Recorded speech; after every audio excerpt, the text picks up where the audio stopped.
Assalamualaikum warahmatullahi wabarakatuh. Baik teman-teman semua, hari ini kita sedang bincang pada periode beberapa kali ya, mungkin kelima ya, saya juga sudah lupa. Nah, saya sendiri di sini sebagai moderatornya dan perkenalkan nama saya Andriko Bagus Bayu Handoko. Saya dari SPIA Kolam, ya, salah satu UKM yang ada di Universitas Muhammadiyah Surakarta. Nah, pada kesempatan kali ini, yaitu bincang atau bincang santai kali ini, kita akan membawakan tema yang cukup menarik untuk Gen Z ya, teman-teman. Karena apa? Karena kita melihat background kita sebagai mahasiswa yang rata-rata Gen Z itu eh, hampir atau beberapa tahun kemudian akan lulus pada dunia perkuliahan seperti ini itu. Nah, lalu gimana sih tantangannya dalam dunia kerja, terus cara-cara menghadapi kerasnya dunia kerja yang seperti apa, seperti itu kan. Nah, sebelumnya kita kenalan dulu nih sama pembicara kita. Nah, yaitu adalah Ibu Rizky Julfa Fernanda, SPC MC Psikolog. Baik Ibu, mungkin bisa perkenalan atau saya menyampaikan sisinya terlebih dulu. Nah, jadi teman-teman, Ibu Julfa ini itu adalah salah satu dosen psikologi industri organisasi yang ada di Universitas Muhammadiyah Surakarta. Seperti itu ya, Bu. Lalu juga beliau merupakan kepala BKPP atau Biro Konsultasi dan Pemeriksaan Psikologis Universitas Muhammadiyah Surakarta. Cukup luar biasa ya teman-teman, karena trio satria dengan tema yang kita bawakan yaitu dunia kerja. Lalu juga beliau itu sebagai psikolog dan asisten SDM.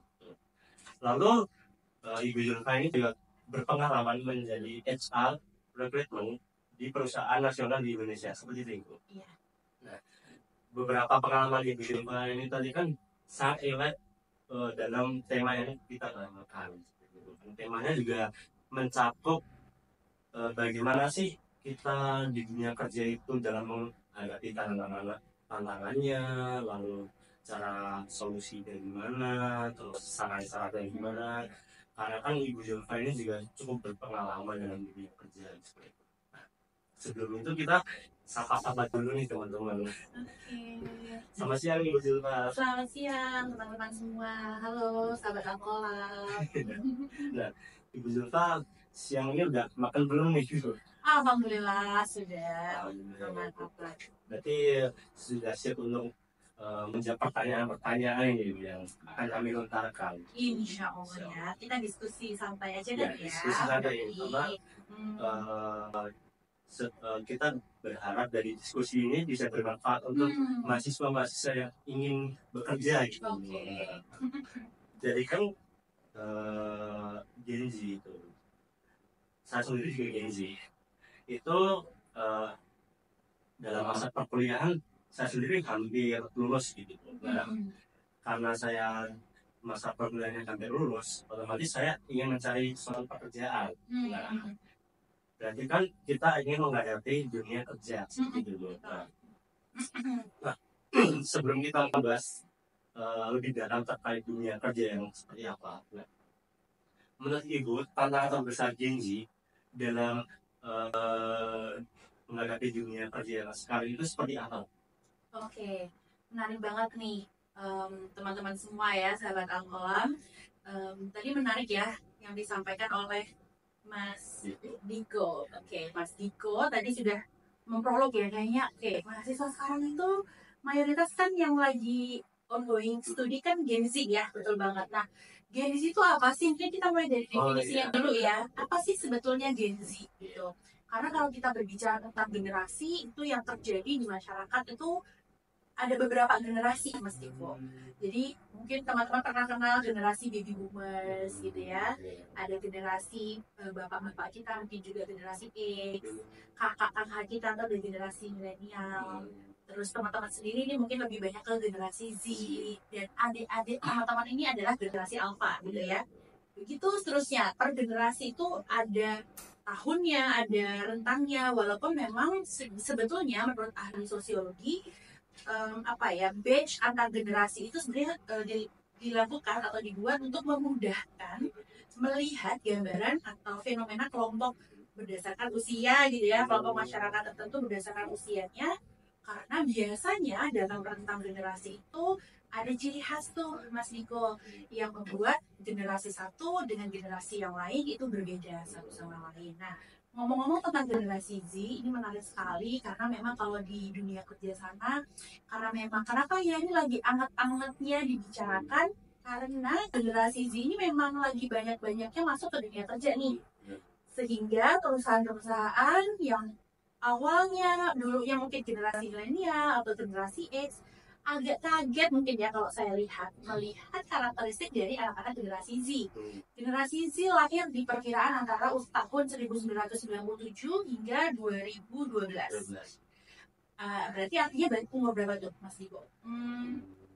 Sekitar umur berapa ya? 2012 itu berarti 12 tahun ya? Hingga 27 tahun. Sekitar segitu ya.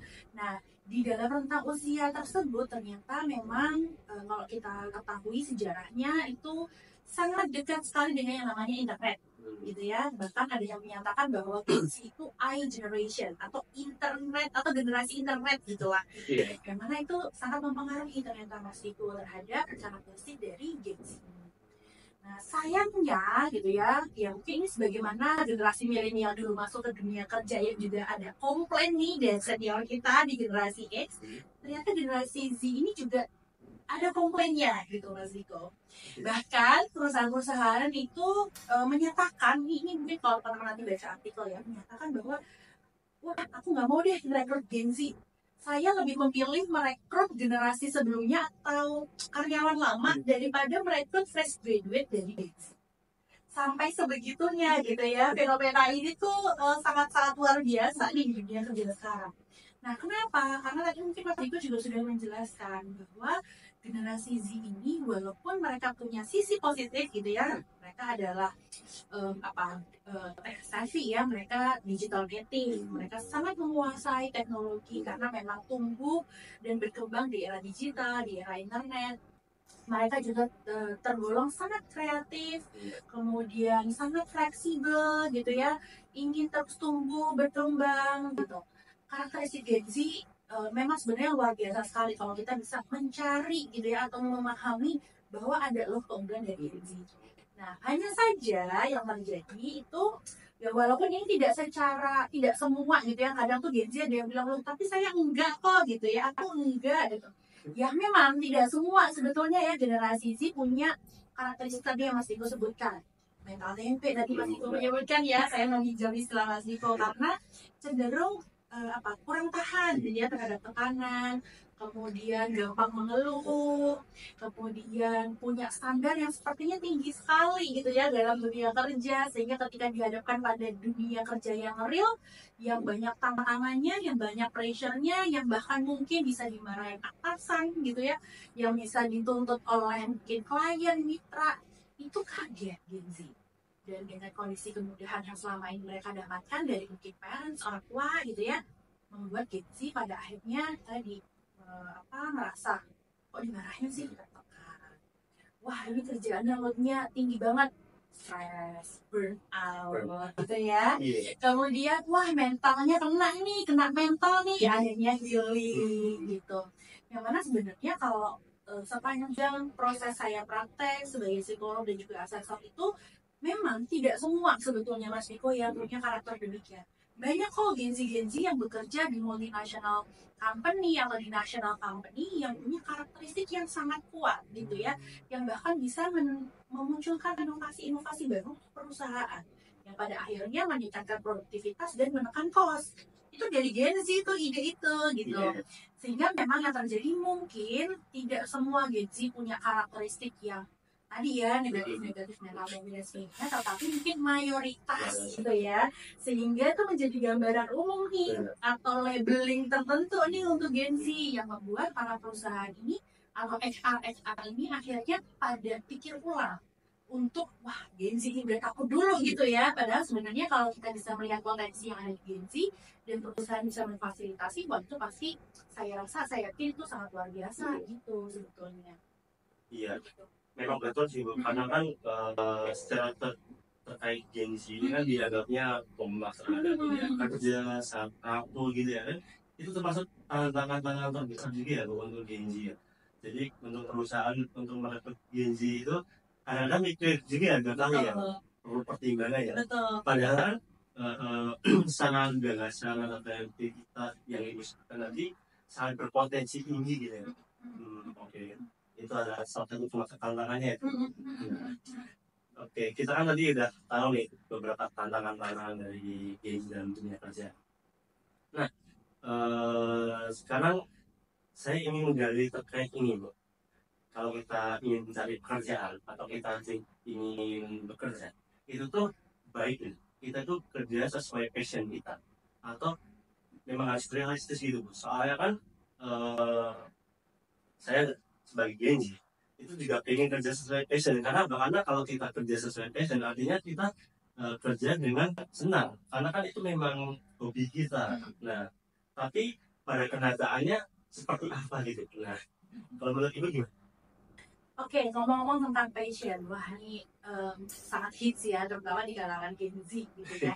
Kerja itu kalau nggak pakai passion itu wah nggak oke nih kerjaan gitu kan biasanya yang selalu digaungkan. Tapi apa sih sebenarnya passion? Passion itu bisa diartikan gitu ya secara terminologi sederhana adalah apa ya sesuatu keinginan, kesukaan, hasrat gitu ya pada suatu hal tertentu. Nah, ketika kita punya passion terhadap suatu hal biasanya seberat apapun hal itu akan terasa menyenangkan, ringan gitu ya. Enjoy aja menjalaninya. Itu yang dinamakan passion. Nah, hanya saja sejauh ini sepertinya gitu ya, banyak pada akhirnya generasi muda yang menyalahartikan passion itu sendiri. Kenapa? Karena passion itu sebetulnya perlu diiringi gitu ya. Kita boleh dia suka sama sesuatu hal, kita enjoy ada bidang tertentu. Tapi kita lihat lagi apakah itu diiringi dengan yang namanya kemampuan, keterampilan, kompetensi. Yang kadang kita passion aja, tetapi sebenarnya secara keterampilan, kompetensi, gitu ya, knowledge, skills, attitude itu kurang gitu. Sehingga ketika kompetensi itu kurang, maka untuk melakukan pekerjaan yang kita passion tadi, yang kita senangi tadi, tentu nggak optimal dong. Ya, itu yang kedua. Nah, yang ketiga yang juga perlu kita cermati dari yang namanya passion adalah bahwa apapun yang kita sukai, apapun yang kita cintai, itu juga perlu memperhatikan yang namanya apa ya? Kalau kita bisa bilang profession nantinya, gitu ya. Karena kalau passion itu berkaitan dengan profession, dengan pekerjaan, selain dia harus punya kemampuan tadi ya, dia juga harus bisa dibayar dong kalau profession ya. Ketika itu dibayar, maka kan harus ada sesuatu yang ditonjolkan, yang harus dikuasai, yang harus diahliin gitu ya.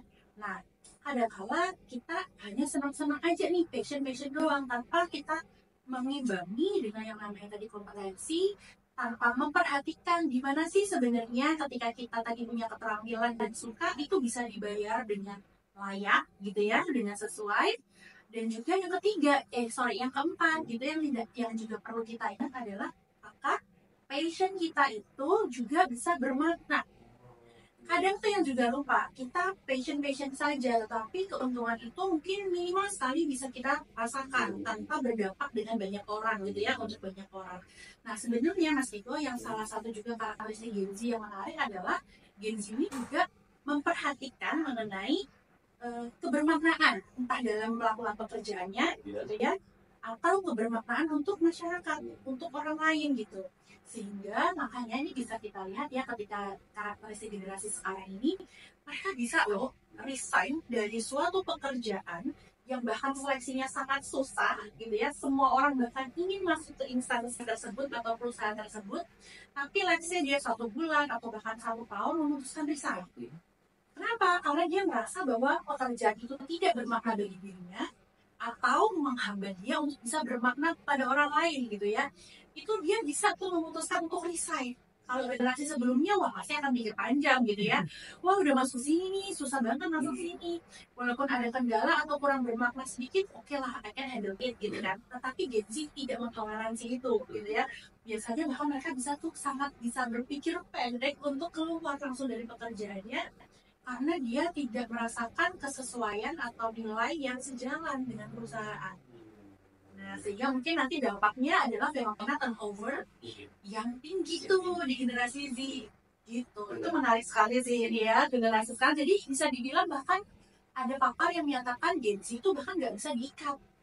Mereka nggak bisa tuh dibeli gitu ya, walaupun itu perusahaannya sangat oke, finansialnya kompensasi benefitnya sangat baik, tetapi jika itu tidak sesuai dengan passion, tidak sesuai dengan makna hidup dia, ya dia bisa saja resign keluar dari perusahaan itu dan cari yang memang sesuai dengan passionnya gitu. Cuma yang memang menurut saya Mas Diko, sebaiknya Gen Z juga perlu tadi ya menyeimbangkan passion itu, perlu diseimbangkan juga dengan yang namanya kompetensi, keahlian, perlu dipertimbangkan juga dengan yang namanya tadi ya, gimana sih dia bisa dibayar layak dengan yang passion dia, dengan kemampuan dia, dan itu juga berdampak positif gitu ya untuk masyarakat, untuk orang banyak. Pelajaran cukup menarik ya teman-teman, karena kan kita tuh, saya sendiri tuh bingung loh.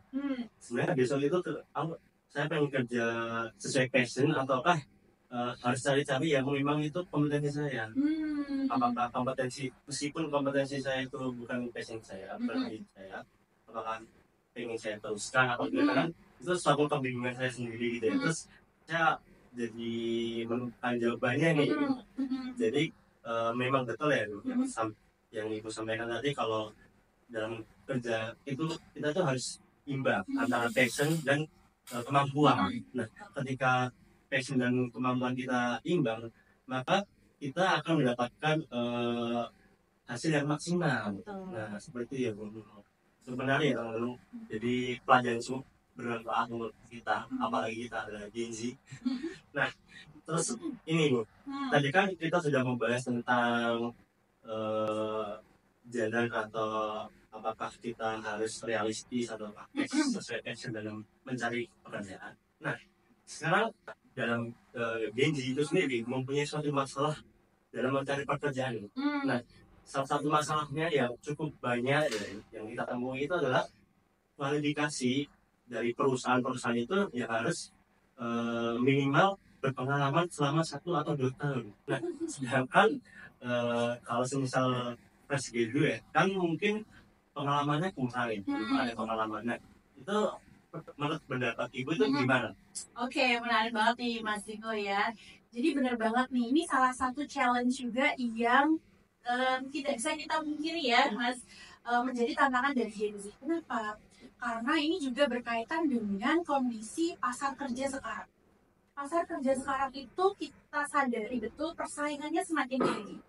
Persaingannya semakin tinggi, sementara ini kurang diimbangi dengan yang namanya tempat kerja, wadahnya. Jadi lulusan, ini kalau Mas Diko bayangkan deh, coba kalau di UMS sendiri nih, setahun sudah ada berapa kali?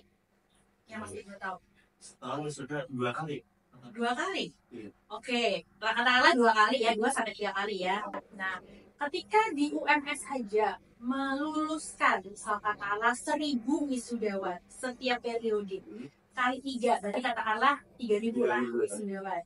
Itu baru UMS. Bayangkan di Solo ada berapa universitas? Cukup banyak banyak sekali di Solo, bahkan yang mulai dari terdengar sampai yang tidak terdengar. Iya. Kemudian itu baru di Solo Raya, di Jawa Tengah, di Jawa, di seluruh Indonesia. Itu luar biasa, setiap tahunnya Indonesia itu melahirkan lulusan-lulusan sarjana yang mana wadahnya itu tidak berkembang sebanyak jumlah lulusan yang luar gitu ya, sehingga persaingan itu sangat ketat. Nah, makanya perusahaan-perusahaan membuat batasan yang cukup tinggi gitu ya, untuk setidaknya menyaring dulu nih dari ribuan nih ibaratnya orang yang mau melamar ke perusahaan dia, saya supaya nanti lebih mudah mengajar anak ini gitu ya, atau mentraining di karyawan baru ini, saya kasih deh pengalaman kerja minimal. Nah, mungkin ada yang 1 atau 2 tahun. Nah, itu sebenarnya juga menjadi salah satu challenge untuk Gen Z karena adanya persaingan ketat dan juga kesulitan menemukan pekerjaan wadahnya ini yang terbatas, maka tidak bisa ditawar gitu ya selama kuliah. Untuk bisa memenuhi kualifikasi tadi, setidaknya mengikuti ada 2 opsi. Pertama, dia wajib pun gitu ya, ini udah nggak ada sunah-sunahnya lagi nih. Wajib kalau nggak dia ikut organisasi yang sifatnya mungkin organisasi mahasiswa ya, jadi yang non profit gitu ya. Atau yang kedua, dia ikut magang atau freelance. Jadi spare tuh kalau misalnya perusahaan yang ingin dia tuju nantinya gitu kan. Ini penting banget juga untuk Gen Z udah harus tahu nih. Nanti kalau mau lulus kerja dan mau lulus kuliah, saya mau kerja di mana? Nah itu udah mulai browse gitu ya, cari-cari. Kalau misalnya saya di perusahaan multinasional X, minimal berapa lama nih harus punya pengalaman. Nah itu dipenuhi selama kuliah. Jadi katakanlah dia perlu 2 tahun pengalaman, tarik garis mundur sebelum dia lulus 2 tahun, berarti di tahun kedua masuk ketiga gitu ya, dia setidaknya di situ sudah punya pengalaman organisasi. Kalau organisasi kayaknya dari tahun pertama bisa ya gitu ya, berarti kan lumayan tuh, tahun pertama tahun kedua dia ikut tuh organisasi aktif, tidak hanya sebagai anggota yang perlu dicermati, tetapi dia juga bermain penting di organisasi itu. Let's say jadi ketua divisi, jadi pengurus, ketua panitia something, itu udah good point. Di tahun ketiga dan keempat, nah mulai dicoba keluar dari kampus, cari freelance, cari magang. Itu akan sangat-sangat powerful membantu portofolio teman-teman, membantu CV teman-teman gitu ya. Jadi kalau pada bingung nih mau CV, udah banyak nih bekalnya yang mau dimasukin ke CV, tinggal pilih-pilih aja mana yang sesuai. Sehingga nggak kaget kalau baru lulus, terus kemudian baru ngeliat, weh ada syarat nih 1 sampai 2 tahun pengalaman, ya pasti akan terlambat gitu ya, pasti akan bingung. Toh saya selama ini kuliah juga pulang, saya kuliah pulang gitu ya. Jadi nggak ada bekal untuk dijual gitu ya. Karena kan kalau kita masuk ke pasar kerja ya kayak pasar sebenarnya. Kita tuh jualan. Makanya kita bisa diambil oleh perusahaan impian kita. Sehingga memang itu nggak bisa instan. Perlu dipersiapkan, bahkan teman-teman dari masuk di semester 1 ikutlah organisasi, ikutlah kesempatan freelance, apalagi psikologi, banyak banget kesempatannya kan.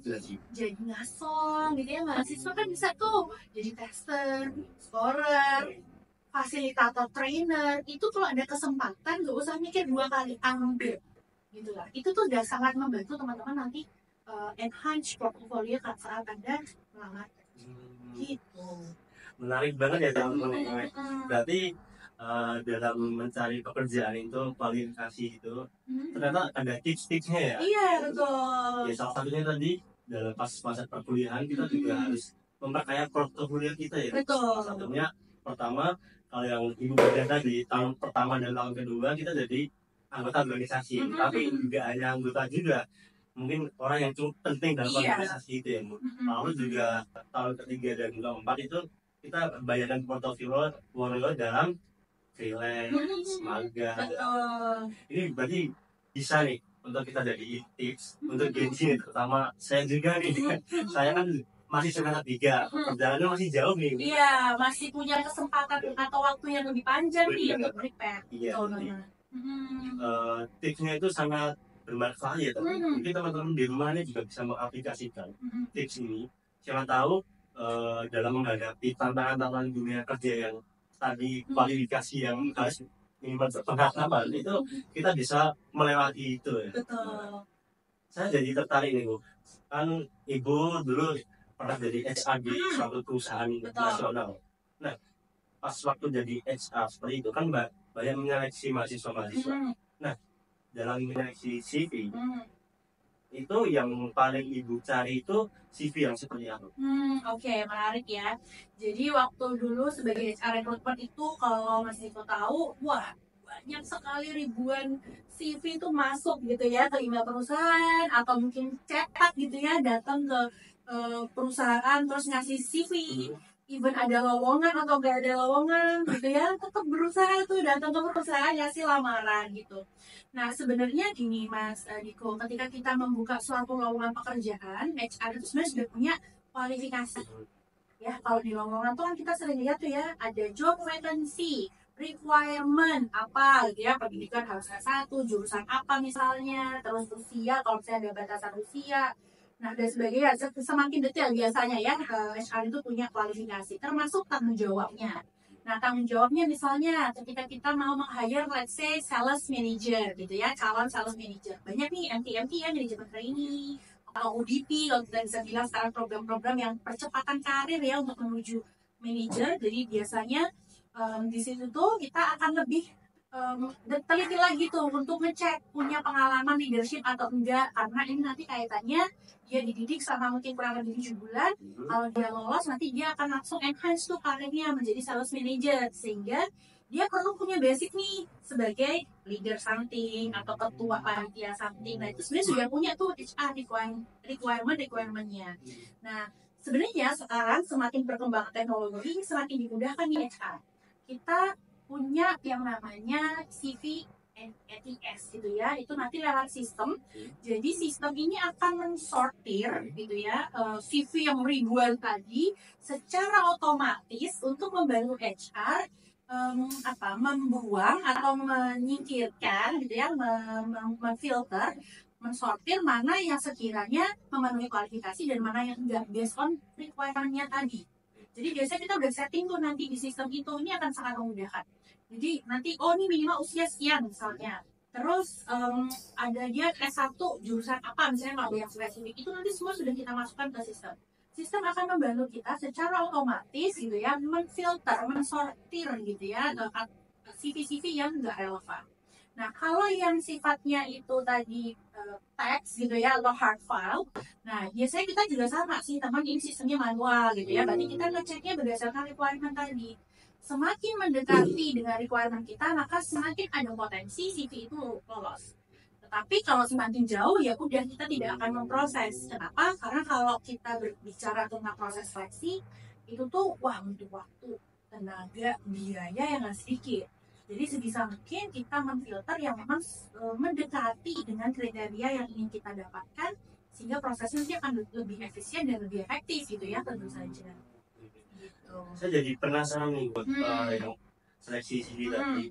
Itu kalau ibu sendiri yang sebagai berpengalaman sebagai HR itu memilah CV mahasiswa itu memilahnya lebih ditonjolin ya nilai IPK atau pengalaman yang diikuti. Nah kalau disuruh milih pilihan mana nih? Jadi fresh grad ya, lulusan baru ya. Tentu saya memilih yang keduanya baik. Kenapa? Karena itu ada skill tersembunyi loh. Ketika dia IPK-nya tinggi tapi pengalamannya baik. Apa? Skill apa Mas? Skill ini mungkin dari skill intelektualnya. Terus?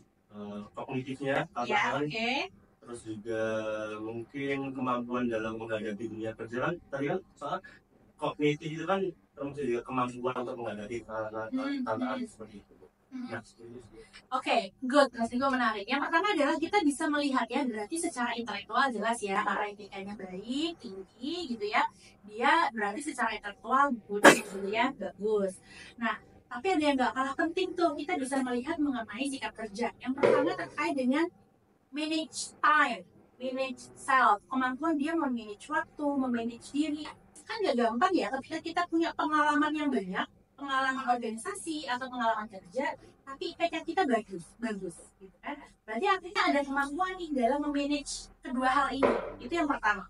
Yang kedua, kita bisa lihat bahwa ada kecenderungan motivasi berprestasi yang tinggi pada individu ini atau calon karyawan ini. Kenapa? Karena dia bisa menyeimbangkan prestasi yang baik dengan pengalaman-pengalaman yang juga baik. Berarti ada dorongan dalam diri dia, motivasi berprestasi ya, untuk dia melampaui standar, mencapai target yang lebih tinggi, yang itu more than pada orang-orang yang mungkin hanya salah satunya aja di IPK doang misalnya, udah itu pengalaman, atau kebalikannya pengalaman atau organisasi saja IPK-nya kurang gitu. Nah, selain tadi motivasi berprestasi yang tinggi, kita juga bisa melihat aspek lain.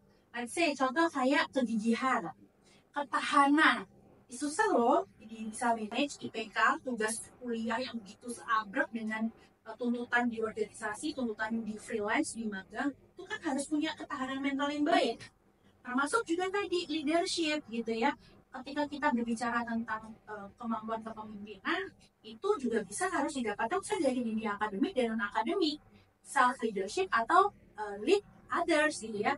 Memimpin diri sendiri atau memimpin orang lain. Nah, ketika itu dua-duanya seimbang, ketika bagus, pengalaman bagus, maka ya itu udah brilian nih gitu. Tinggal kita asah aja misalnya di mana nih yang mungkin memang dia perlu development lebih lanjut.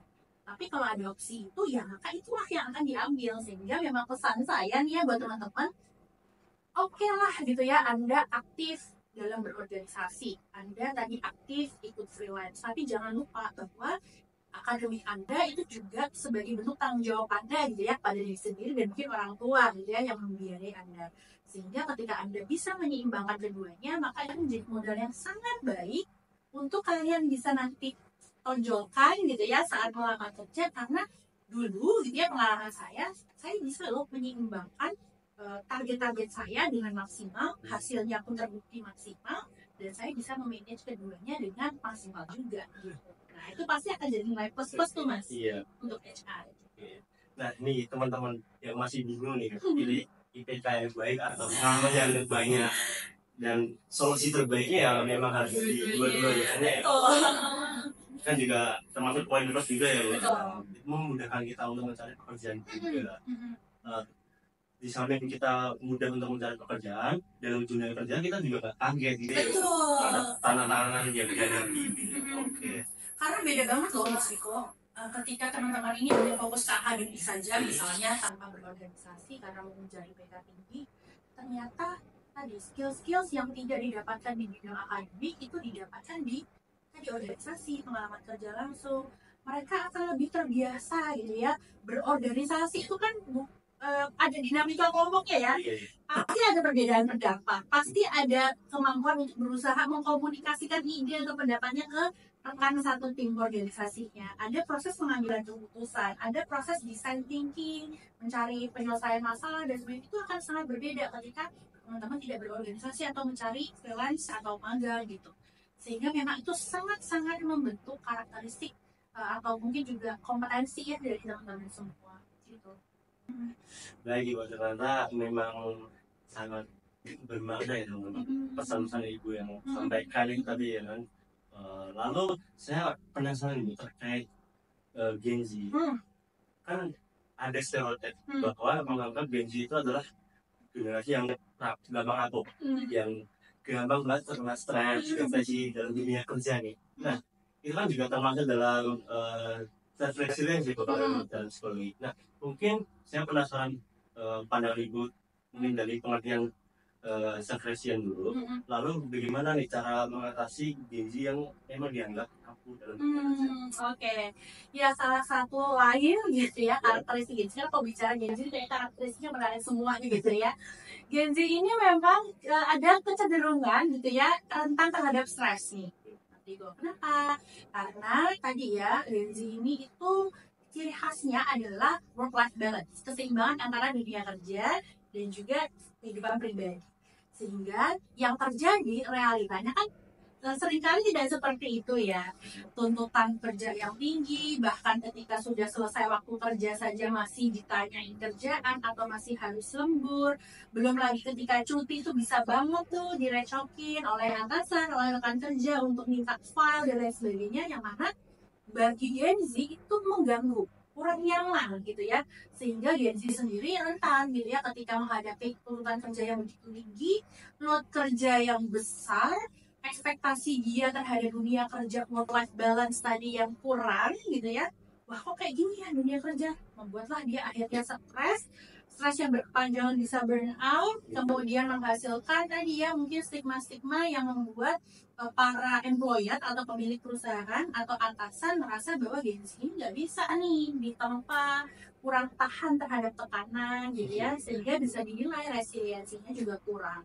Nah apa sih resiliensi gitu ya? Resiliensi itu adalah sebenarnya suatu kemampuan gitu ya Mas, untuk dia segera bangkit ketika dihadapkan pada kesulitan, pada kegagalan gitu ya, yang mana ini bagi Gen Z sendiri dinilai masih perlu dikembangkan nih gitu ya. Dalam artian ketika seseorang itu tidak resilient terhadap suatu tekanan, maka ya udah gitu ya, padahal dunia kerja itu kan isinya tekanan semua tuh, tuntutan atasan, rekan kerja, belum klien, wah itu isinya semua tekanan. Nah self resilience ini sebagai salah satu kunci penting yang harus dimiliki terutama oleh Gen Z. Kenapa? Karena memang kalau kita tidak punya self resiliency atau ketahanan diri gitu ya terhadap segala pressure yang ada di tempat kerja, maka akan mungkin sekali gitu ya kita kalau bahasa anak sekarang kena mental gitu ya. Iya. Kena mental itu kan jatuhnya kemana-mana tuh. Secara kerjaan mungkin jadi tidak produktif, mungkin dia jadi sering absen gitu ya. Nggak masuk nih, kenapa? Karena saya kena mental gitu ya, saya nggak mau dimarahin atasan, saya sakit hati gitu. Nah itu sering terjadi ya, bahkan Gen Z itu sebenarnya dinilai juga salah satunya sering baperan gitu ya, mudah sakit hati gitu. Nah hal itulah yang memang harus segera ditangani sih Mas Diko, terutama karena teman-teman sendiri mungkin juga self assessment-nya coba deh melihat dulu, evaluasi, introspeksi diri, bener nggak ya saya termasuk yang tadi ini kurang nih self resiliency. Ada beberapa cara nih untuk meningkatkan resiliensi pada Gen Z. Nah yang pertama adalah pastikan pahami dulu nih teman-teman bahwa ketika ada kegagalan atau kesulitan itu sebenarnya adalah suatu proses untuk belajar. Jadi ketika kita sudah memahami bahwa oke, ada kegagalan, ada kesulitan, ya it's fine, itu justru membuat kita justru naik kelas gitu ya, membuat kita menjadi lebih tough, membuat kita menjadi belajar dengan pengalaman kegagalan itu. Sehingga dengan tips yang pertama yaitu memahami bahwa kegagalan atau kesulitan itu adalah proses, maka mungkin itu menjadi salah satu jalan awal untuk kita bisa melalui gitu ya perasaan mungkin gak berharga, gak berhasil, atau sulit dalam menghadapi pekerjaan teman-teman. Yang kedua adalah cari dukungan. Nah ini penting banget gitu ya buat teman-teman ketika dia merasa gak berhasil atau gagal gitu ya, coba deh cari dukungan, cari teman, orang tua atau keluarga atau bahkan profesional untuk mendampingi teman-teman melalui masa sulit tersebut, sehingga tidak dipendam sendiri gitu. Kadang kalau kita pendam sendiri itu justru tidak kemana-mana gitu ya, kita hanya stuck dengan pemikiran kita, kesedihan kita, sehingga perlulah aktif kita mencari dukungan untuk membantu kita mencari jalan keluar dari permasalahan yang dihadapi. Nah, yang ketiga yang tidak kalah penting untuk menjadi lebih resilient adalah mengelola ekspektasi. Bersikap optimis itu oke. Punya pandangan yang baik terhadap masa depan itu oke. Tetapi yang gak oke adalah ketika kita punya ekspektasi atau harapan-harapan dan kita menggantungkan diri kita kepada harapan itu. Kenapa? Karena ketika harapan itu ibarat tembok gitu ya, ambruk, kita jadi ikutan ambruk karena kita bersandar tuh dengan harapan itu. Sehingga optimisme tadi baik, tetapi jangan sampai membuat kita terlalu terkekang gitu ya dengan ekspektasi-ekspektasi yang tinggi, yang mana itu secara realita belum tentu terjadi. Jadi optimis tapi realistis gitu ya. Nah yang terakhir mungkin yang bisa juga saya sampaikan tipsnya adalah kita tetap harus tadi ya, karena Gen Z ini sangat senang menjaga keseimbangan dunia kehidupan dan pekerjaan. Jangan lupa kita juga perlu yang namanya aktivitas fisik, olahraga. 30 menit sehari itu udah cukup banget untuk kita nge-boost mood. Kalau lagi stres gitu ya, banyak kerjaan, banyak pikiran, coba deh jalan kaki gitu ya, keluar kena matahari. Itu sangat-sangat membantu teman-teman untuk menurunkan mood-mood negatif gitu ya, emosi-emosi negatif dengan 30 menit berjalan kaki. Termasuk tidur yang cukup. Saya tahu Netflix ini lagi banyak film menarik gitu ya, drakor wah lagi maraton gitu. Tetapi jangan lupakan istirahat yang cukup, karena kurang tidur atau begadang itu banyak riset yang sudah membuktikan sangat berdampak pada mood seseorang gitu ya, fisik seseorang. Nah sehingga itu mungkin bisa dikelola supaya teman-teman nantinya bisa lebih resilient ketika dihadapkan pada suatu kesulitan, tekanan ataupun mungkin kegagalan gitu ya dalam dunia kerja gitu Mas. Iya. Memang ini ya teman-teman, tips-tips dari Ibu Zulfa terkait bagaimana sih cara untuk meningkatkan ketahanan di mental kita dalam dunia kerja. Itu beberapa yang telah disebutkan oleh Ibu Zulfa. Nah sekarang saya jadi penasaran nih Bu. Ini mungkin pertanyaan yang cukup subjektif untuk Ibu Zulfa sendiri. Nah semisal Ibu Zulfa waktunya diputar, lalu Ibu Zulfa kembali ke masa-masa mahasiswa. Nah, apa yang akan Ibu Zulfa lakukan untuk mempersiapkan dunia kerja?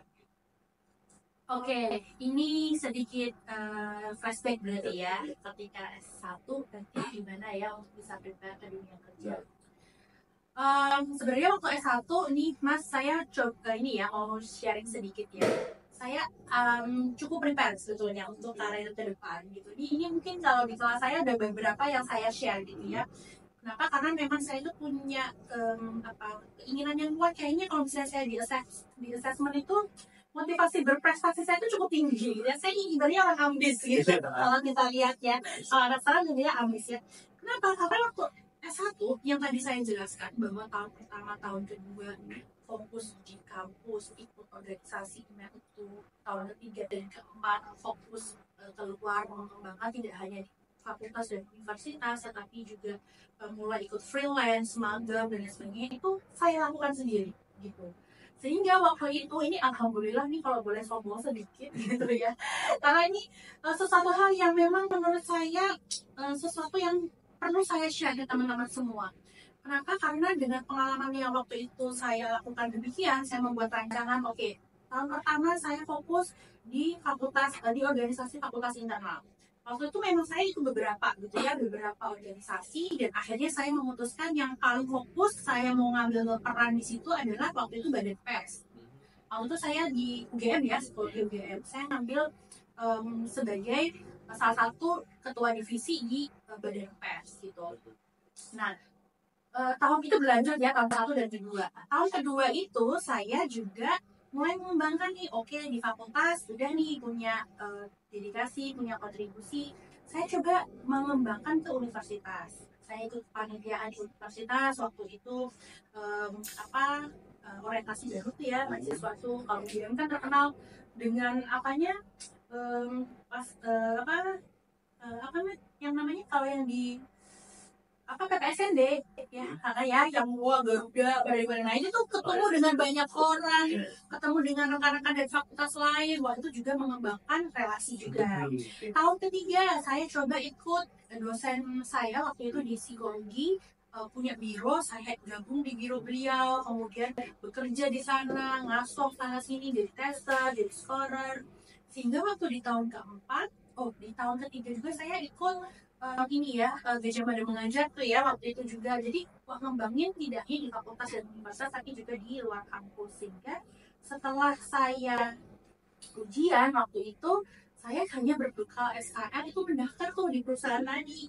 Dan alhamdulillah keterima gitu ya. Kenapa? Karena IPK saya cum laude, kemudian saya juga punya pengalaman INA itu tadi gitu. Sehingga ya sejauh ini gitu ya selalu menekankan nih kepada teman-teman mahasiswa bahwa bisa banget loh kita itu menyeimbangkan antara prestasi akademik dan juga pengalaman di luar kampus. Karena apa? Karena ketika nanti kita udah lulus, perusahaan itu tuh bakalan kok bisa notice nih, ini orang oke, ini orang kurang pengalaman, ini orang ini itu gitu. Sehingga itu akan membantu kita nantinya lebih mudah dapat pekerjaan. Gitu. Ini beberapa SKL aku belum ijazah, sehingga ya memang ini suatu proses yang tidak sebentar, yang tidak mudah, tetapi bisa sebetulnya kalau kita punya keinginan yang kuat. Mungkin teman-teman di rumah juga bisa refleksi ya, misalnya terhadap diri sendiri nih. Kalau misal sedang mencari pekerjaan lalu kok susah gitu ya pekerjaan, kita harus mikir 2 kali nih. Apakah dulu pas mahasiswa itu IPK-nya tinggi atau enggak? Kalaupun tinggi, apakah pengalamannya banyak atau enggak gitu kan juga menjadi poin plus gitu ya mencari pekerjaan. Jadi memang solusi terbaik atau saran terbaik untuk teman-teman biar gampang menghadapi dunia kerja dan gampang untuk mencari pekerjaan itu adalah ya meningkatin nilai IPK dan juga meningkatin banyakin pengalaman-pengalaman berorganisasi, magang, dan lain sebagainya. Oke, cukup ini ya teman-teman, tipsnya memang sangat-sangat disarankan untuk teman-teman dipraktekkan juga ya. Karena ya hasilnya Ibu Julka sekarang sudah sangat keren gitu ya. Insya Allah bisa teman-teman, Insya Allah bisa gitu. Karena kadang kita mikir emang bisa gitu ya. Saya sendiri sudah pernah melalui itu dan alhamdulillah bisa. Jadi teman-teman saya yakin pasti bisa lebih gitu ya dibanding saya. Oke. Mungkin pertanyaan terakhir ini. Nah, saya pengen untuk Ibu Julka itu ngasih 3 pesan untuk Gen dalam menghadapi dunia kerja. Oke, baik, 3 pesan ya. Oke. Jadi gini teman-teman, generasi Z ya, adik-adikku gitu ya. Ketika teman-teman nanti memasuki dunia kerja, memang itu mungkin sesuatu yang dunia yang baru, karena dunia akademik, dunia perkuliahan dengan dunia kerja itu sangat berbeda gitu. Jadi untuk bisa nanti teman-teman memasuki dunia kerja tanpa ada perasaan yang terlalu kaget, karena itu pasti gitu ya, tetapi tidak terlalu gitu ya. Kenapa? Karena sudah prepare. Nah, jadi preparation itu perlu dilakukan jauh-jauh hari sebelum teman-teman itu lulus. Aktiflah berorganisasi, aktiflah mengikuti freelance, magang, atau kesempatan apapun yang bisa mengoptimalkan pengalaman teman-teman. Tapi jangan lupa juga bahwa menyeimbangkan dengan prestasi akademik. Kalau ada tugas dikerjain, kalau diminta untuk praktikum juga baik gitu ya, maksimal. Sehingga harapannya dengan adanya keseimbangan tadi selama teman-teman kuliah, tidak hanya membentuk diri teman-teman sebagai individu gitu ya, itu pasti. Kenapa? Karena tadi yang sudah saya jelaskan ya, Anda akan optimal tuh ketika bisa menyeimbangkan keduanya.